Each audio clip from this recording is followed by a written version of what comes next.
Bonjour, je m'appelle Mourad. Aujourd'hui, je vais vous présenter une petite vidéo. Rien de bien compliqué. On va apprendre aujourd'hui à fabriquer un meuble TV. Vous dites un meuble TV, pourquoi? Tout simplement, j'ai été regarder sur le marché ce qui se fait un petit peu dans les meubles TV. Chercher un petit truc bien pour mettre chez moi. Et les prix, non, ça ne m'intéresse pas. 250 euros, 300 euros, 400 euros. Toujours l'inconvénient, c'est que on n'a pas vraiment ce qu'on veut. On a, allez, le trois quarts, et il manque toujours une petite chose. Alors je me suis dit, pourquoi pas le faire soi-même? On sait jamais, ça peut être bien. En plus, ça peut être amusant, on peut peut-être découvrir des trucs et tout. Donc voilà, donc ce qu'on va faire, on va regarder vite fait le plan. J'ai fait un plan à la main, donc je suis pas architecte, donc j'ai fait un petit truc vite fait. On va regarder ce que ça donne, puis on va regarder les composants, et puis on va commencer. Tout de suite. Alors ça c'est notre meuble. Alors vite fait quelques mesures, donc 137 de long sur plus ou moins 42,5 de haut. Alors pourquoi ces mesures là? Tout simplement que c'était en fonction de l'emplacement que moi j'avais à la maison, donc moi j'ai adapté les mesures, donc vous pouvez faire un petit peu près les mesures que vous souhaitez, ça c'est pas un souci. Donc on a dit 137 de long, ici on a une petite planche qui va faire 85 de long. Pourquoi cette planche là? Tout simplement car ce meuble-ci lui va être posé sur un autre meuble déjà existant.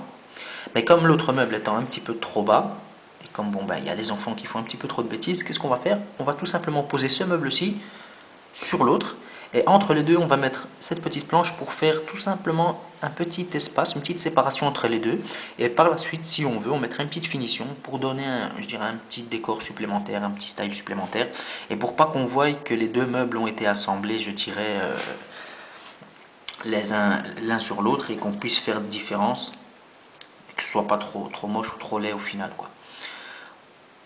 Au milieu on voit donc une séparation ici.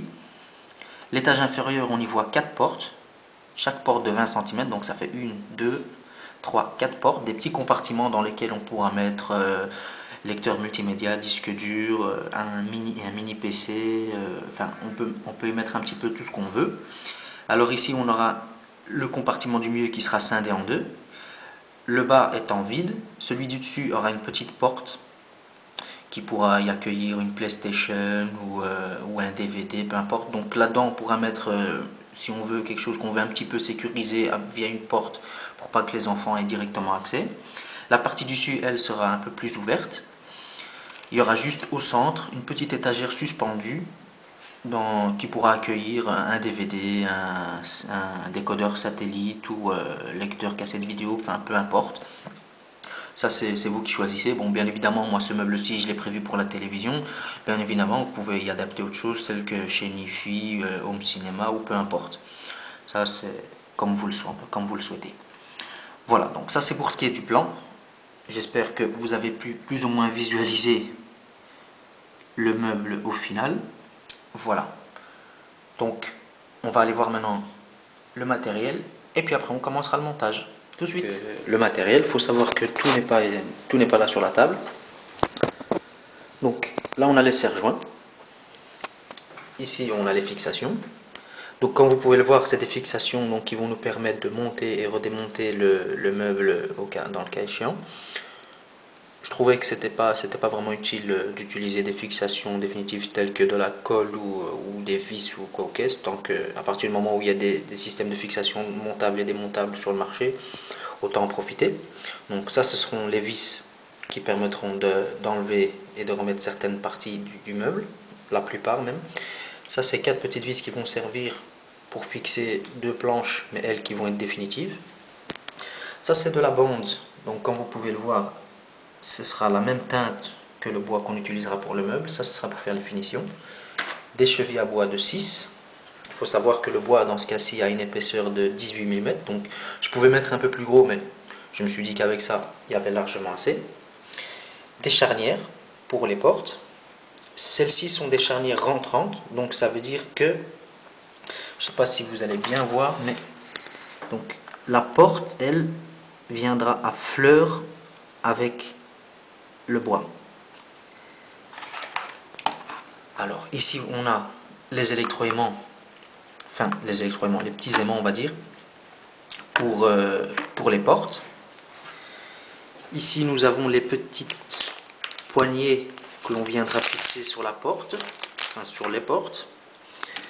Des petites vis pour fixer les différents éléments. Une mèche de 14 qui va servir à faire les trous pour ces petites pièces-ci. Il faut savoir que ces pièces-ci sont de diamètre 15, donc la mèche de 15 n'étant pas en magasin, donc j'ai pris une mèche de 14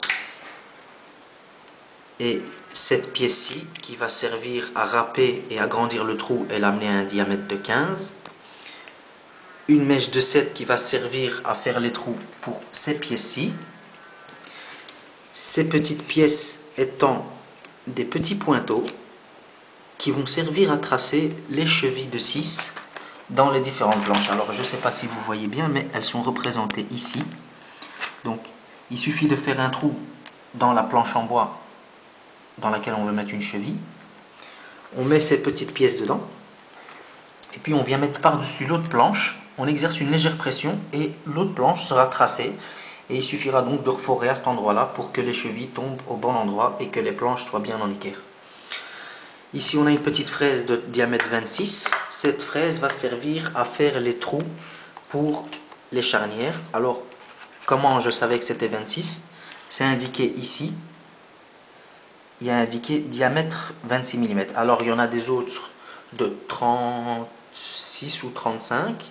Bon, en fonction de ce que vous voulez mettre comme charnière, vous adaptez donc l'outillage. Voilà, donc ça c'est à peu près le matériel qui va nous servir ici. Alors pour ce qui est du bois, ça c'est une chute. Donc ça c'est le bois qu'on va utiliser pour faire le meuble. Alors c'est un genre de bois compressé, je dirais, ou comprimé comme vous voulez. Voilà, de teinte brun gris. Voilà. Eh bien, je vais préparer le reste et on va commencer tout de suite.